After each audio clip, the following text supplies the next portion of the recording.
It's time to talk sports, it's time for the show. When you hear this song on the radio, it's time to tune in, better act fast. Let me get that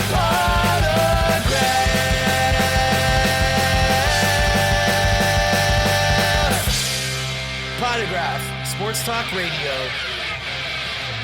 Starting now. Let's go. What's up, everybody, and welcome to episode 149 of Let Me Get That Potograph. My name, as always, is the DH, and joining me, my awesome co-host, Scott Rappaport. What's up, dude?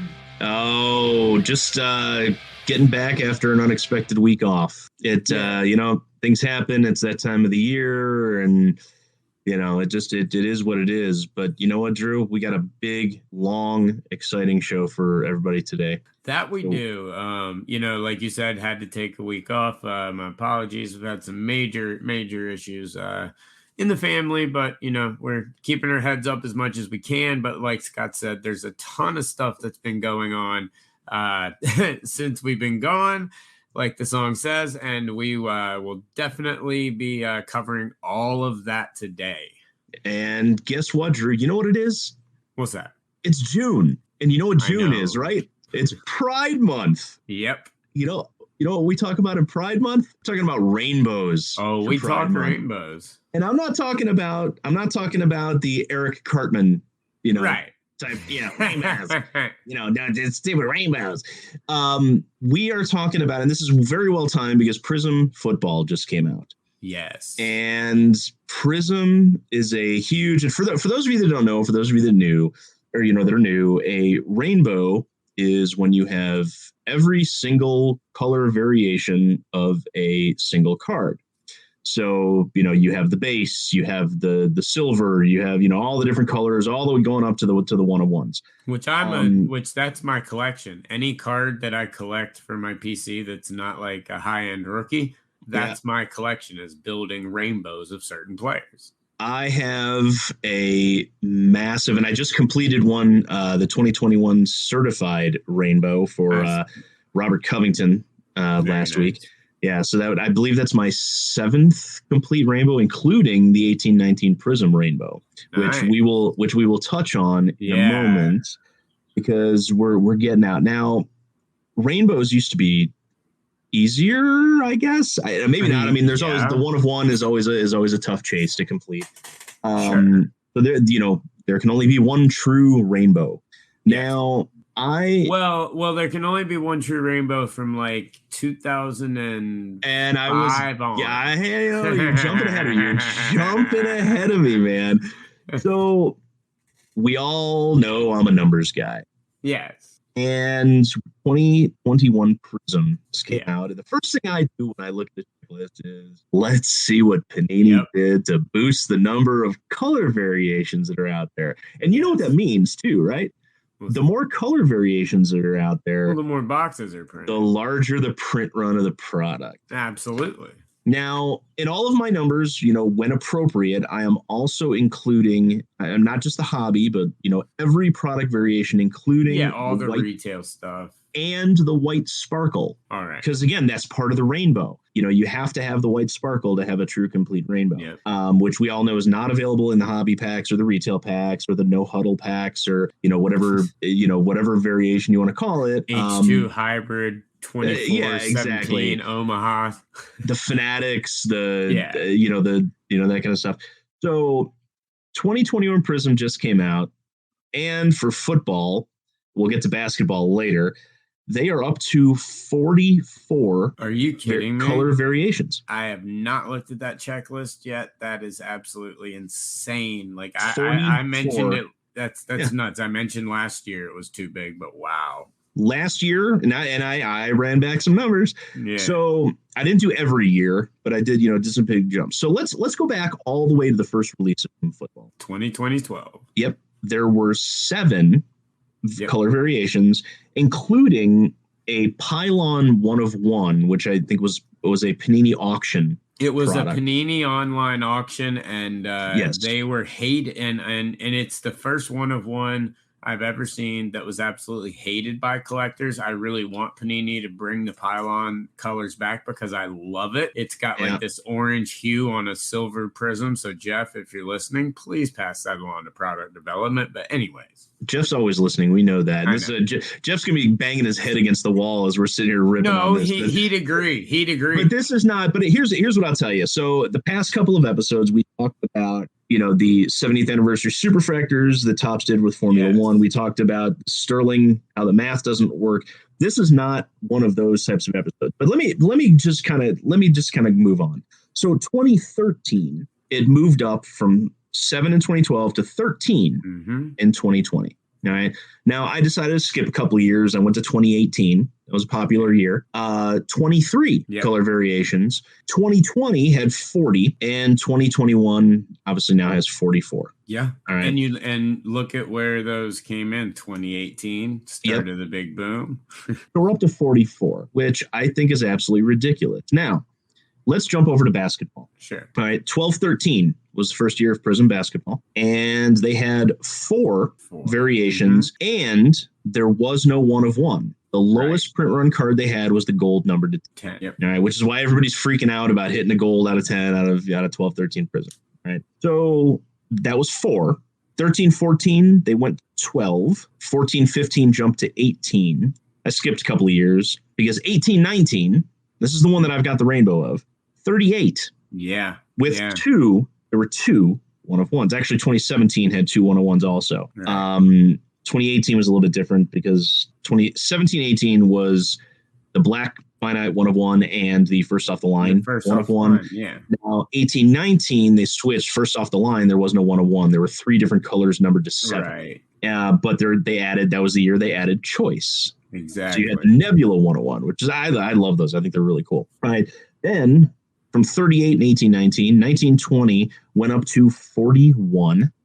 Yeah, and then with the fast break 101s being introduced as well. Correct.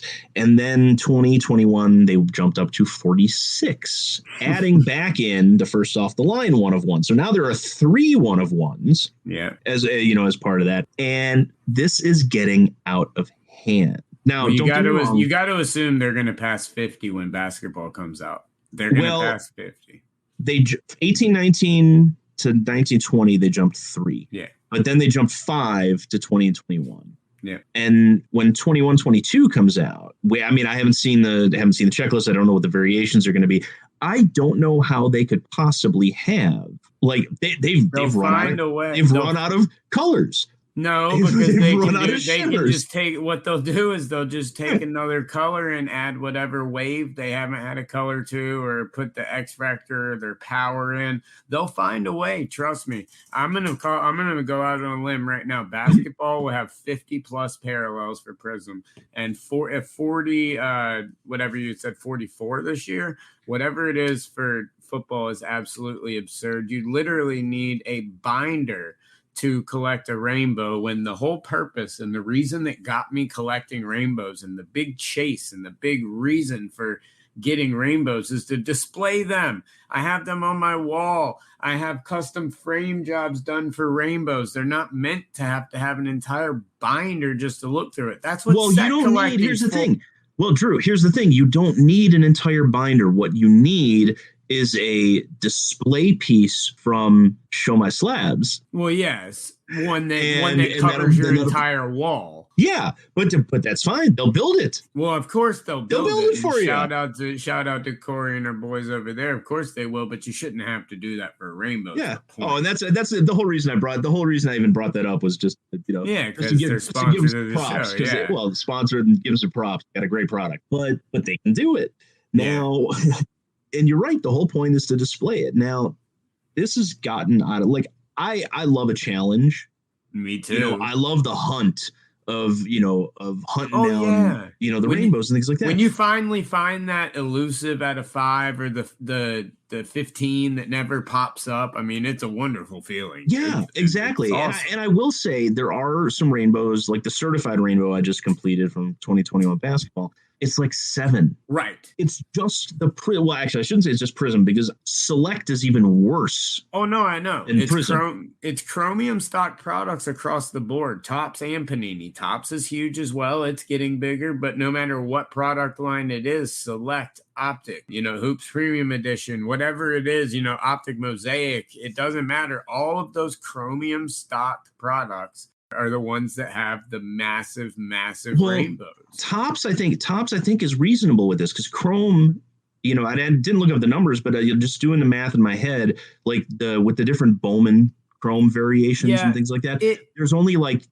10. Yeah, but then you get into the shimmers and all the other ones. They've done a lot better, and some of their products are very low compared to Panini. But Panini's rainbows in particular are insane. They're out ridiculous. Of hand. The chromium rainbows are absolutely insane. What they should be doing is like for people that can put together a complete rainbow, they need to do something for those people because that's the amount of time and money. Because you remember when Upper Deck came out with that, I forgot what product it was. I think it was an SP Authentic where they had like the FX cards with the scratch off on the back, and when you completed the whole set, they gave you a full parallel set, full number parallel set of completing the set. Like exactly.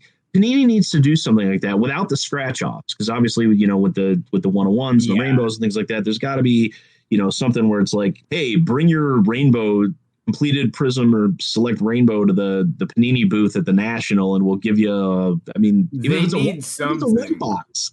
Yes, a white box and some type of certification stating it's the only rainbow in the world, whatever it is, Well, you don't need the certification because if you got the 101s, it's everybody knows it's the only rainbow in the world. I'm just saying like a little piece of paper, something to acknowledge that they did it, But yes, I agree. They should have a rainbow box that's got a 101 in it for whatever sport you've collected the rainbow for. Or have a different, like maybe an autographed 1-of-1 that is specifically given to the people that put together rainbows for that specific player. Right. Then you get people that want to actually build rainbows again. Because I'll tell you right now, I stopped collecting rainbows outside of like when an East Carolina guy gets into the pros. Outside of that, I've had to stop all my Panther collecting, so I'm not getting into Panther breaks really because I used to get into every single one of every product because I wanted to chase the rainbows of the rookies or guys that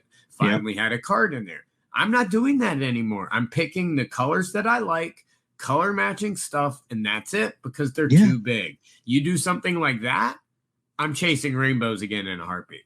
Yeah, because that would be something that would be that would be cool, and they may never give out 90% of the the cards that they produce for the rainbow giveaway. I mean, who knows? But then at that point, maybe they got a back stock to do something else. And it would be nice if they were hard signed, but it could be something sticker. I mean, you're not going to get hard signed autos for, half the guys that are in the, that are in there anyway, but something cool would be, would be nice. Some acknowledgement of all of everything that's needed, because it's not like it used to be. It is a challenge and a half. Oh, 100%. And that's, like I said, good luck to everybody that's trying to do a 2021 Prism Rainbow for football. And, the guys that are still trying to work on 1920 and 2021 rainbows for basketball. And the other problem is the boxes have gotten so expensive that so much of it is sitting unopened. Yep. A lot of those low number parallels are never going to hit the market. Right. Yeah. Oh, yeah. It's a challenge to fill a rainbow. When you find that 101, you got to get it quick. We've seen, the Mac Jones apparently went for $100,000 cash. And then got flipped immediately for 175 in cash.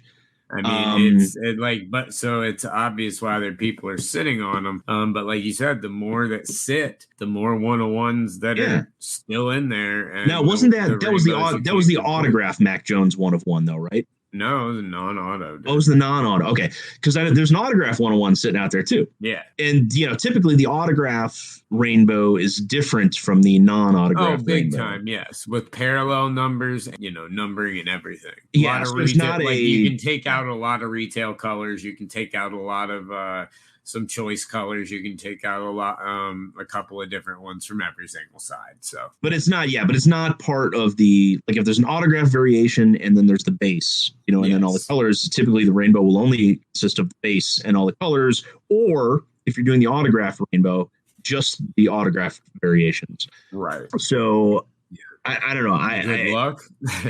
Good luck.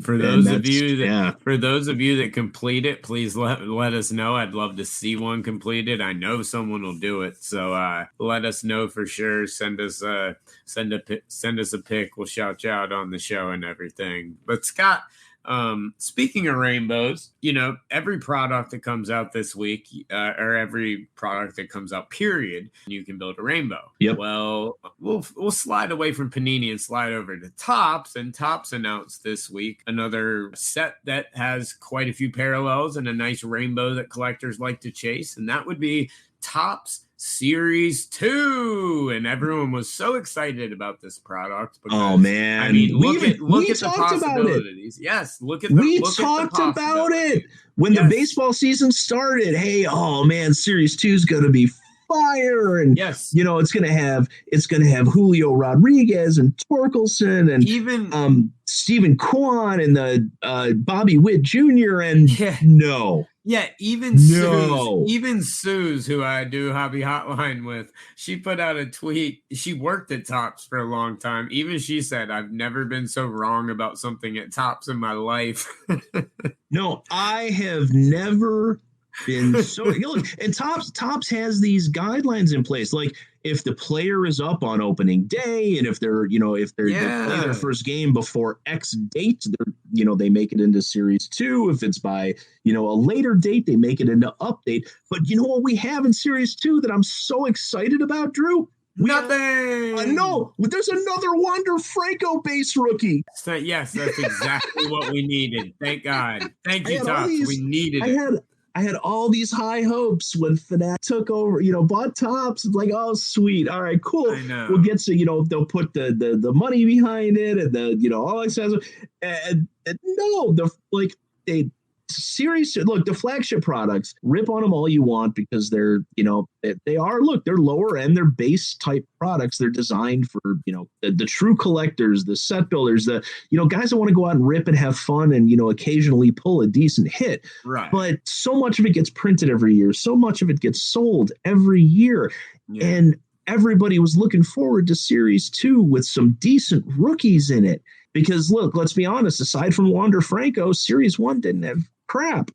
Yeah. You had Brujan, and you had Duran, and stuff like that. But it's like, but look, there were aside from Wander Franco, there were no big names to chase out of Series. No. And if you're going to put another Wander Franco in, first of all, put it as those the short print, like the no numbers, like the bat downs, like we were talking about. But the whole point of the bat down Acuna and then the Gleyber Torres in the same year was they wanted to get him in 2018 Series 2, but they missed the cutoff. So it's like, hey, we'll make him as a variation. My point is do the flip instead of flooding it with a million more Wanders and an entire new. They had Wander had short prints in Series 1. I know, but I'm saying if you have to put him in Series 2 with another damn rookie, let's not mass produce another one. Okay. Yeah, no, I can see that. But that's what they're doing. They're mass producing another one. Look, the next mass produced Wander that should have been out should have been the rookie debut in. Yes. And that was it. And that's acceptable because everybody knows that it's coming. Update has the rookie debuts and it's fine. Whatever. But no, they threw another Wander Franco in there. But left out the big name rookies that everybody was chasing.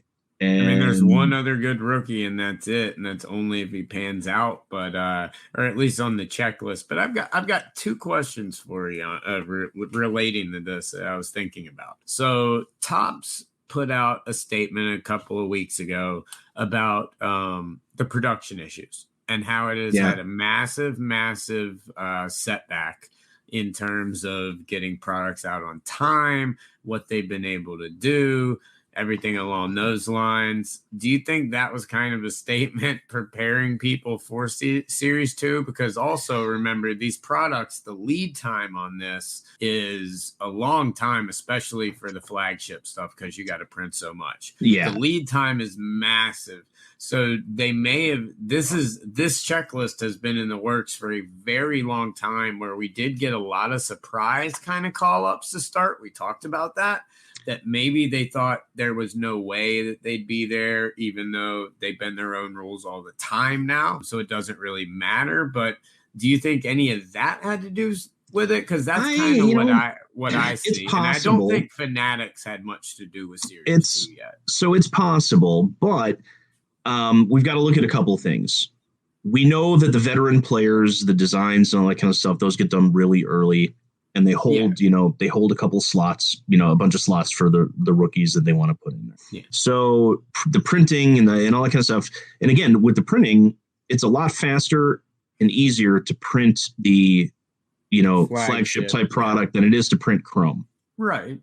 So adding them in, and then, the pack out is the pack out. It takes, however long it takes. But here's the thing. They could have delayed the product by a couple weeks and gotten, the people that could have been in there, and I don't think anybody would have cared, because it would have been a solid product. But they're releasing it on time, and I give them props for releasing it on time. However, you're releasing a product that nobody is going to be going after, for the most part, except for the guys that, like to go out and hand collate a set, every year. Completely agree. They swung and missed something. They really swung and missed, struck out. Nothing redeemable about this. Now, they have announced that Rodriguez and Witt, they've at least shown pictures of autos. So they're going to have a couple of autos in there. So my question to you is this.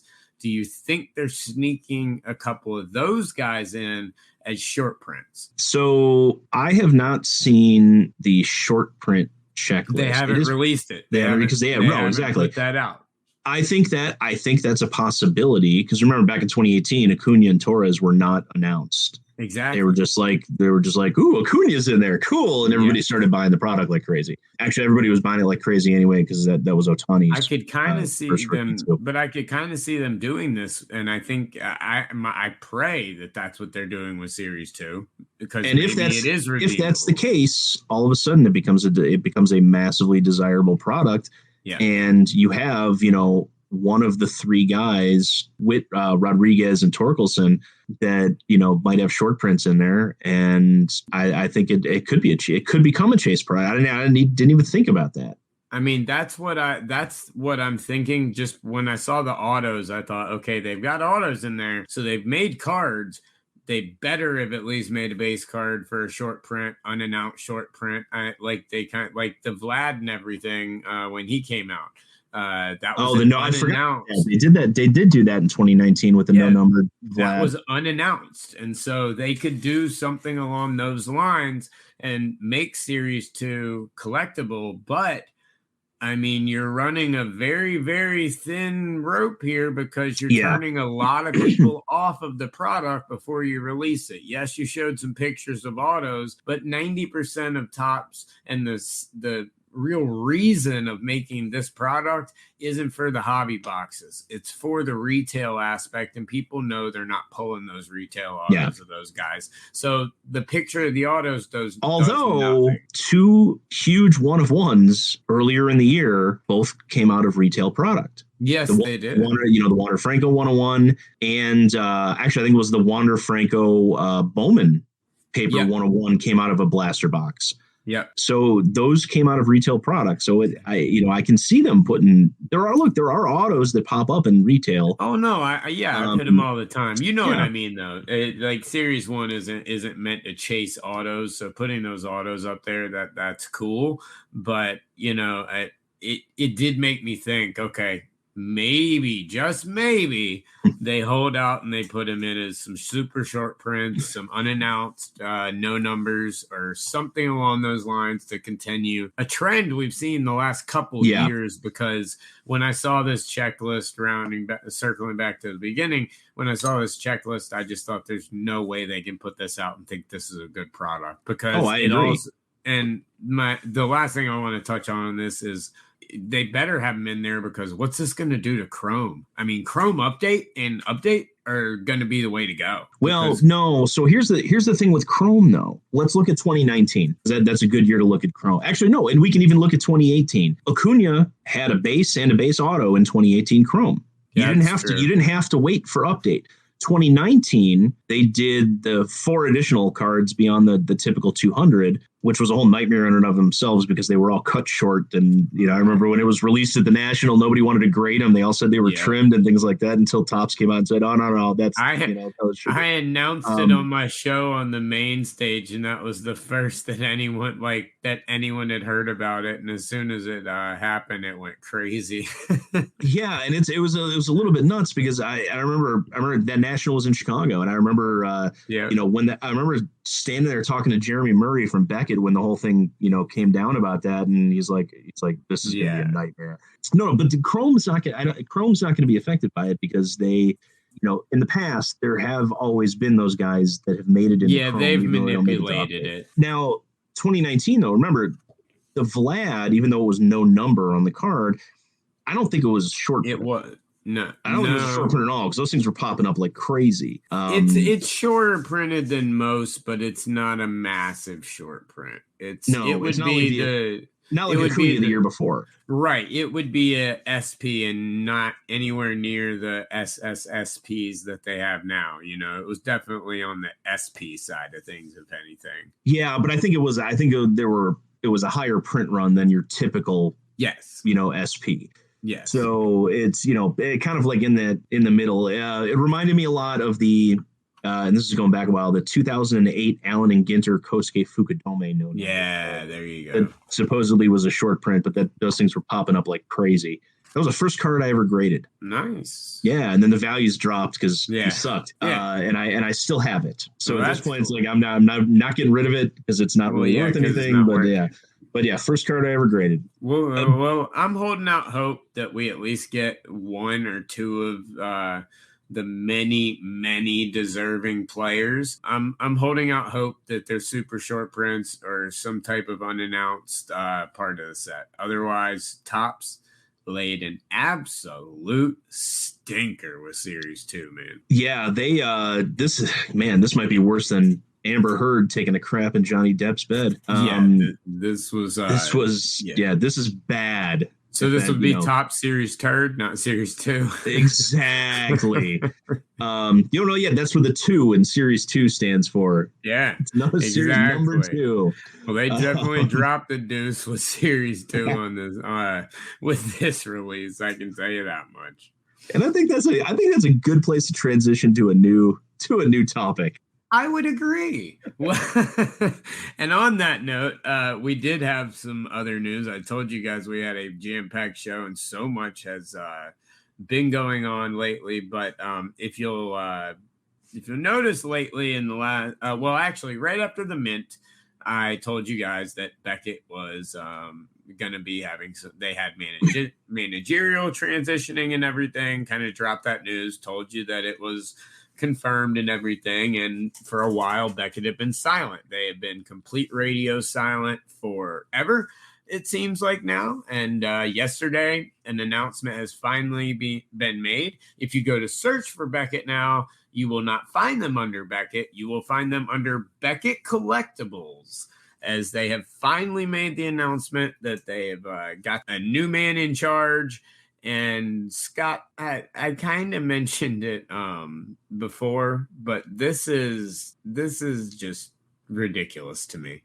This hire makes no sense. I told you guys when we talked about it the first time that this was not something that, this was not something good for Beckett. This hire was not something that I liked. And I mean, what do you think when you see this? So the only positive aspect I could see that comes out of it is because look, let's be honest, they've been behind the times when it comes to technology. The only good thing that I can see with this is they brought in a guy who has a technology background. And no card background. Yes. But yeah, he has not even cards. Forget about cards. No hobby, nothing. They have no industry experience. They could have brought in. I mean, they could have brought in somebody from the comic book grading world. Yes, his name's Kunal Chopra. Yeah, and that would have, but they could have brought in somebody from the comic book grading world. Yep. And it would have, that skill set would have translated perfectly fine. So it doesn't have to necessarily be cards, but unless the guy has like this monster PC that, and he's like a behind the scenes guy, it makes no sense because he knows nothing about the industry. No, look at this. This is all right. When you're reading about sports cards and you get a press release about sports cards and you've got one of the biggest names in the hobby or recognizable names in the hobby making a press release, is this what you want to hear about a CEO? Listen to this first paragraph of their press release. Beckett Collectibles, most trusted name in the collectibles industry, announced Kunal Chopra as its CEO. This comes amid the growing demand for Beckett's products and services, bullshit, as well as the expansion of his business into Web3 digital assets and a renewed focus on using technology to serve and propel the industry. That's not what I want to hear about the hobby. Like this, what is he going to? This sounds to me like Beckett is doing what I'd expected. They're transitioning out of the card side of things. And I think you're going to see them start to try and do a lot of stuff with NFTs. I think you're going to start to. Well, that was specific in the thing that was in the press release about it was NFTs. I just think you're going to see. I think it's going to be a lot more than you think. You know what I mean? I think that the vision that Dr. Jim had, who is a great friend of mine. I know him very, very well. I did a show with him right now and we have for a long time, attend all his content creator dinners and everything. Dr. Beckett, who founded Beckett, is a great friend of mine, and the vision that he had and the vision that Beckett is no more. And I can tell you right now, and I couldn't say it before, but I can say it now, the reason you don't hear about them on social media, the reason they don't have updates, the reason they don't do anything and have no imprint in the hobby right now is because of this man and the team he has assembled and their decisions. They are holding back. Now, I know a lot of employees I've talked to, because I did reach out to a couple, are excited. I didn't understand why, but a lot of them were. But I've also talked to a couple that plan on leaving and are doing everything they can to find a better job in the hobby to get out. So there's some that are thrilled. There's some that absolutely hate it. But I can tell you right now, any ideas that the people that have been there for years have had, that especially on the social media content, that side of thing, their ideas are being suppressed 1,000%. Like they can't promote anything. They can't do anything. It's such a struggle, and that's not how you run a hobby business. That's not how you do this. This is bad news for Beckett, at least in terms of the card aspect. If they want to go into Web3 and make their own fake blockchain, and all that stuff, be my guest. But I mean, I don't know.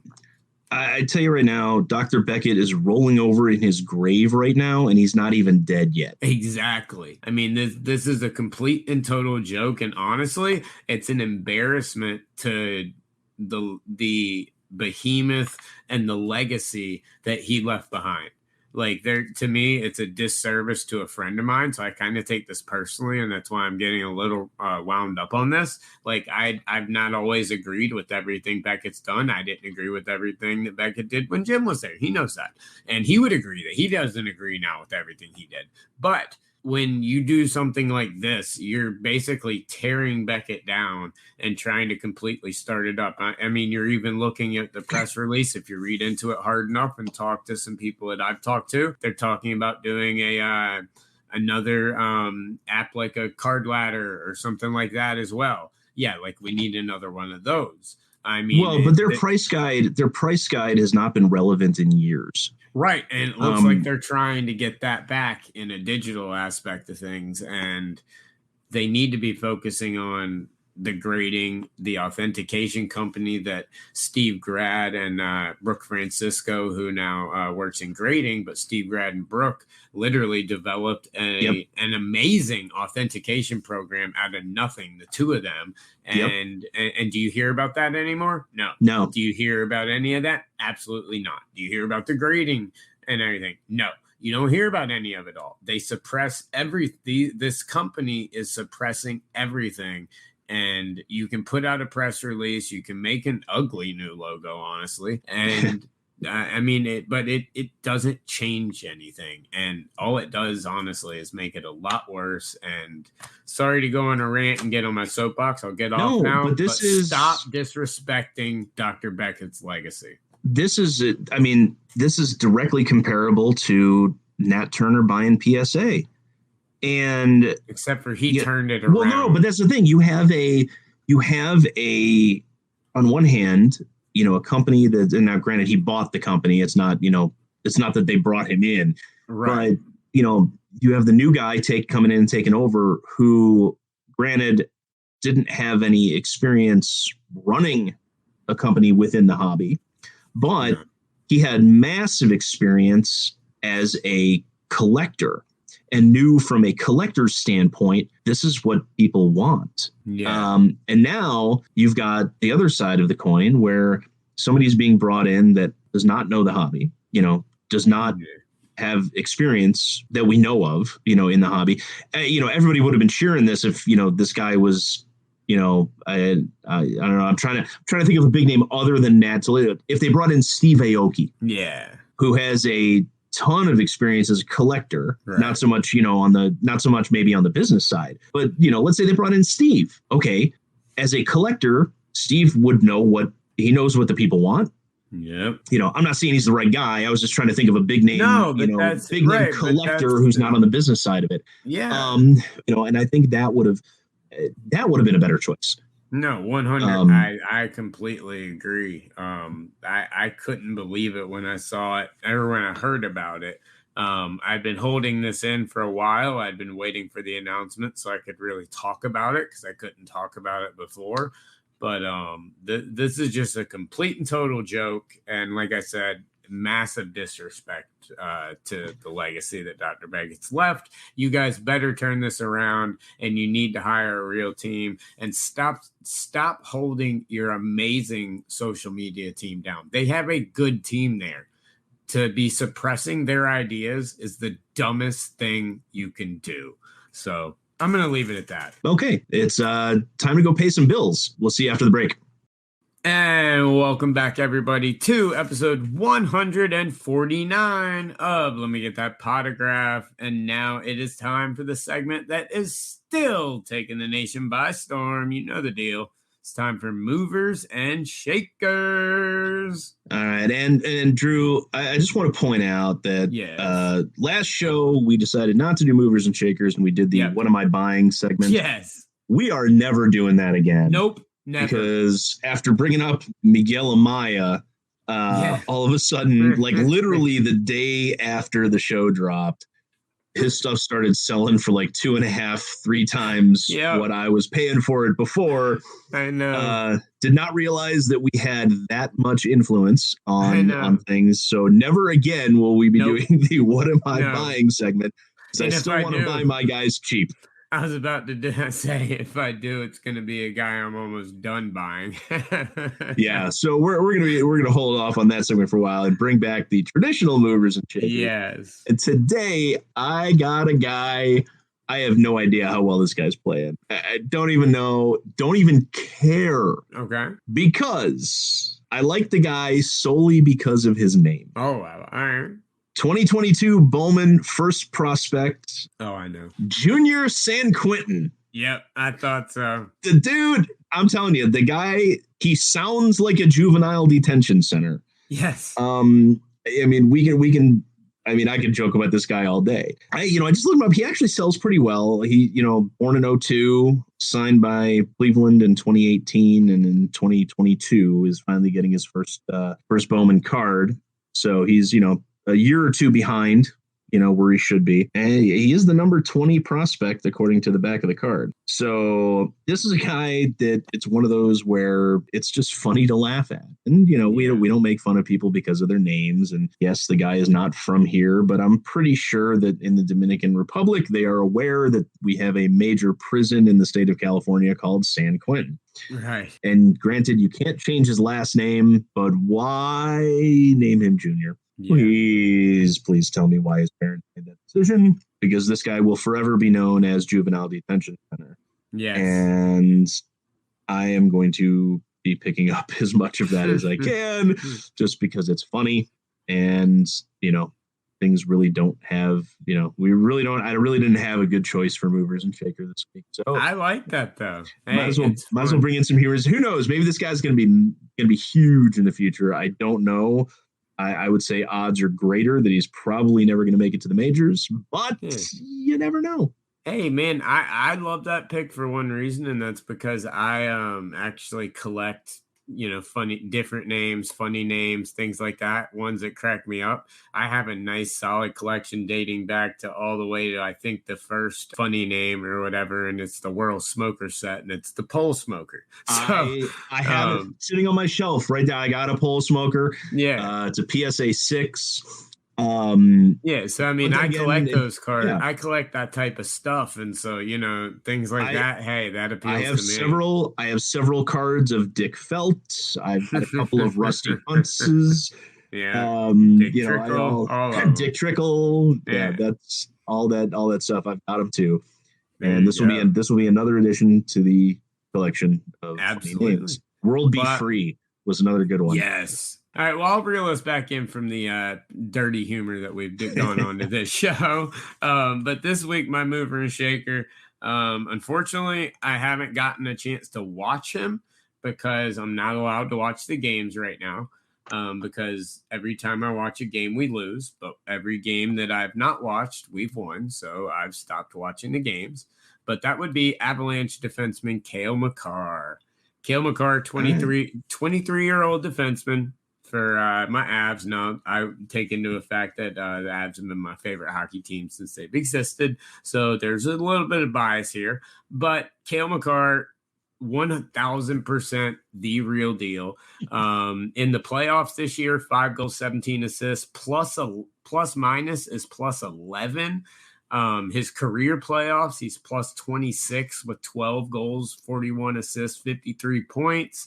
This year in the regular season, 28 goals, 58 assists in 77 games. He had 86 points, and he was a plus 48.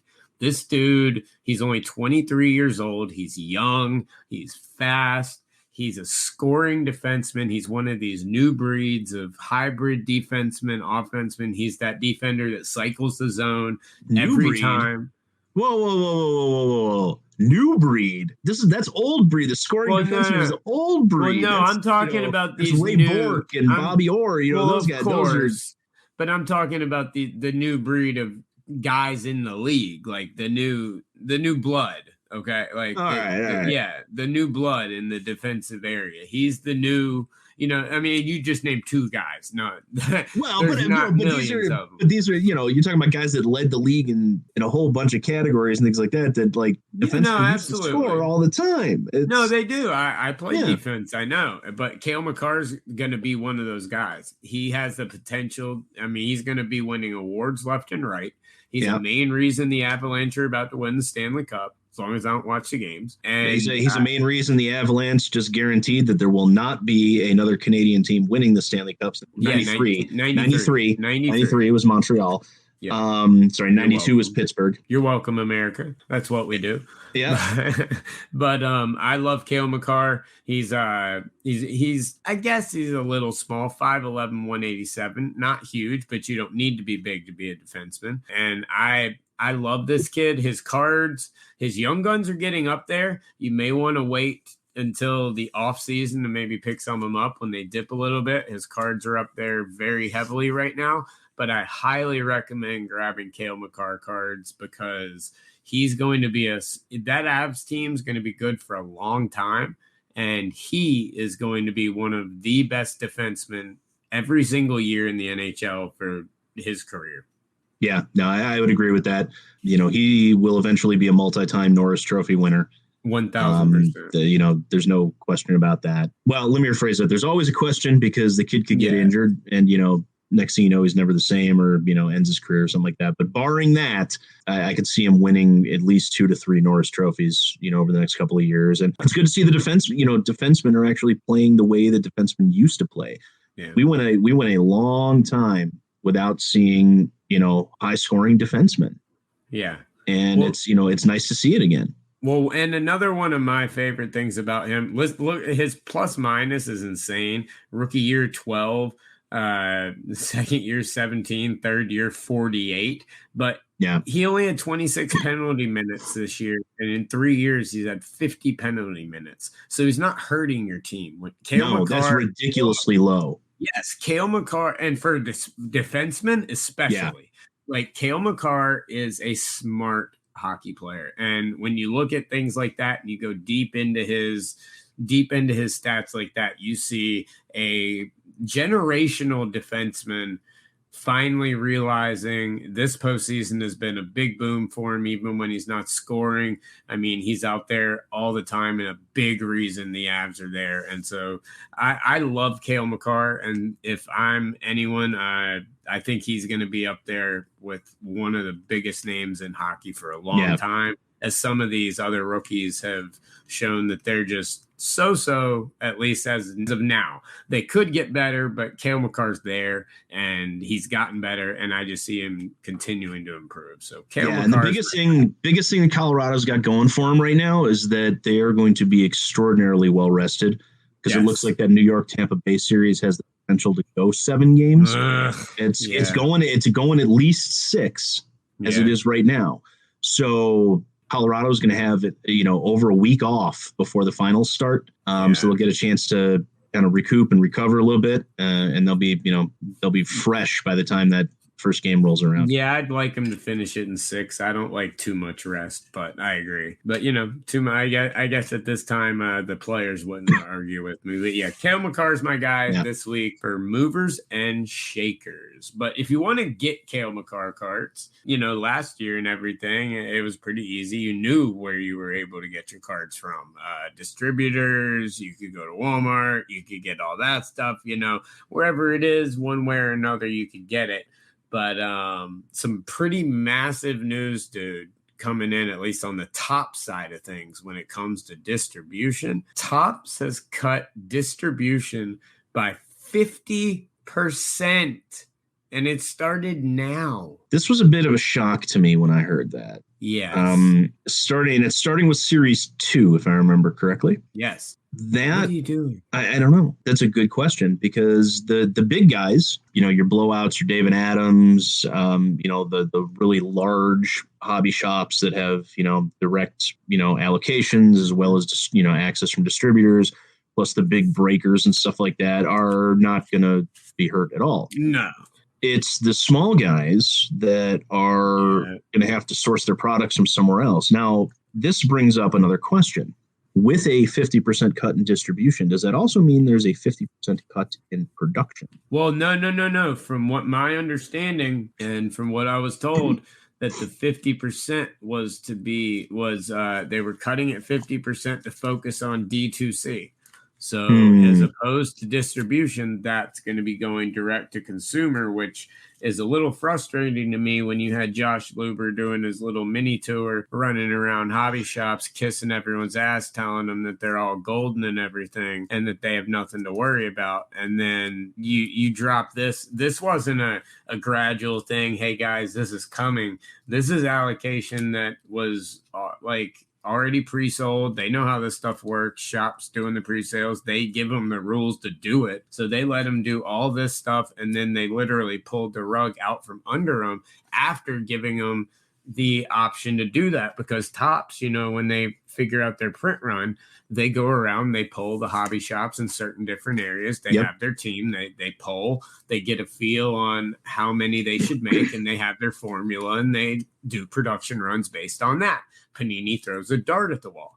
But Topps, that's how they do it. And to do that to the shops, even though the big ones, like you said, the big guys and the big breakers, they'll be fine. But to do it to the shops is just brutal to me, especially after he went all of their press releases talking about looking out for the shops, blah, blah, blah. And then Luber's little mini tour of running around and, you know, as many photo ops as he could, visiting local mom and pop shops, blah, blah, blah, saying, you know, you got to get with the times and all this. Well, this isn't getting with the time. If you meant get with the times was going to be you're screwed out of half your wax, like, you know, that's a different tour, and he's probably not doing it in person. So it just comes off as incredibly disingenuous to me. And I don't understand why they're doing it unless this is a temporary measure until they can get the distribution method that they want implemented. And for some reason that we don't know, this was necessary to do to get that distribution in place. Now, I don't know that, but I would hope they wouldn't just rip 50% away and go straight to D2C. That's just absurd. Well, but they had, so here's the thing. So even Topps, prior to Fanatics buying them, had the, you know, some of the distribution was direct to the hobby shops. Right. And then obviously the rest went through, you know, distributors and stuff like that to get to the shops. Fanatics has the infrastructure to be able to distribute directly to the shops. And I've been saying it for a long time that, you know, and again, still speculation, but I still think it's going to happen, is that they are going to get rid of the third-party distributors, you know, like Southern and GTS, and no, they're going. And I feel bad because there's a lot of good guys that work for, you know, for those some of those distributors. I think they're eventually going to wind up doing all the distribution in house. So, but I don't think cutting 50% of allocations is it. What I think, if they're cutting 50% of allocations to focus on direct to consumer, and they're going to throw all this stuff, you know, larger quantities up on the Topps website for sale or on the Fanatics website for sale. And personally, I would prefer it on the Fanatics website because the web infrastructure and IT infrastructure is significantly better than what is on the Topps website. Well, that's because the Topps website was built by my college roommate, and he and his company, Blue Acorn, blows. Sorry. Oh, I thought you were going to say, and you went. I thought you were going to say, and you went to you roomed with a monkey in college or something like that. Oh yeah, I did. He was Anyway. Yeah, but that's another story. You know, like I said, it would be better off on the Fanatics website because it's better infrastructure. Yeah. But at that point, if they're going to start selling half the allocation at market rate, then that's nothing more than a cash grab. Yeah. Now, if they are going to sell it at what the true MSRP is supposed to be, right, direct to consumer, I think that could be a good thing. No, that would be awesome. Yeah, because it would force the hobby shop, and especially if they have 50% of the, you know, of the printed product for sale at the true MSRP. Right. And they're limiting the quantity that somebody can buy. Yeah. That could be a good thing for the hobby because the you know, it'll force the products to come down. No, absolutely. I really hope, like I said at the beginning, I hope this is a temporary measure that they're using to be able to implement their new distribution process. And for some reason, this is needed because I don't know, man. I feel for the small breakers and stuff too. Granted, you know, there's a million breakers, blah, blah, blah, but that's fine. Honestly, if they're good breakers, that's fine. Yeah. And, you know, the people that are going to be affected by it, unless, like you said, unless it comes back with we're getting it at MSRP. If they're straight up waiting to see what the other 50% prices is at and then prices it way up, you know, whatever, I completely disagree. But if we do get it back down to MSRP and everything, then that would be absolutely incredible. Yeah. So, you know, right now it's a wait and see. But this just came completely out of the blue. I talked to shop owners. I talked to big shop owners. They had no clue that this was coming. Nope. None. No. And I'll tell you, if they are going to cut allocation to, you know, certain breakers and things like that, please, I'm begging you guys, cut backyard breaks. Please, yeah. Cut them down to zero. I know their mama and daddy have lots of money, but please, guys, come on. Yeah, leave the rest of the small guys alone. Just cut backyard out of the price, and we'll be fine. Exactly. Well, on that note, guys, that's going to wrap up episode 149 of Let Me Get That Potograph. Drew, I think there's no better time than now. I'm excited, man. What's know why I'm excited? Next episode is episode 150. Yes. And we've got to do something special for episode 150. So we shall. We'll think about that. Yes, so stay tuned. Yes. Very good tease right there. Stay tuned, guys. Next episode, as Scott said, 150. So we are going to be doing something very, very special, and we'll announce that here. By the time this episode drops, we'll be announcing it probably the exact same day or the very next day. So look for it this weekend, and get ready for next week for something really fun for episode 150. Once again, I want to thank our awesome sponsors, Vintage Breaks, Vanity Slabs, and Card Crusade. Could not do this show without you guys. And also, of course, check out Hobby Hotline every Tuesday and Saturday. New episode of Letter Rip coming soon with some absolute heat from Jeff and Panini. So also check that out as well. But Scott, always a pleasure, my man. Absolutely. It's good to be back. And guys, you know the deal. Keep ripping those packs, pulling those hits. And we'll talk to you next week. Peace.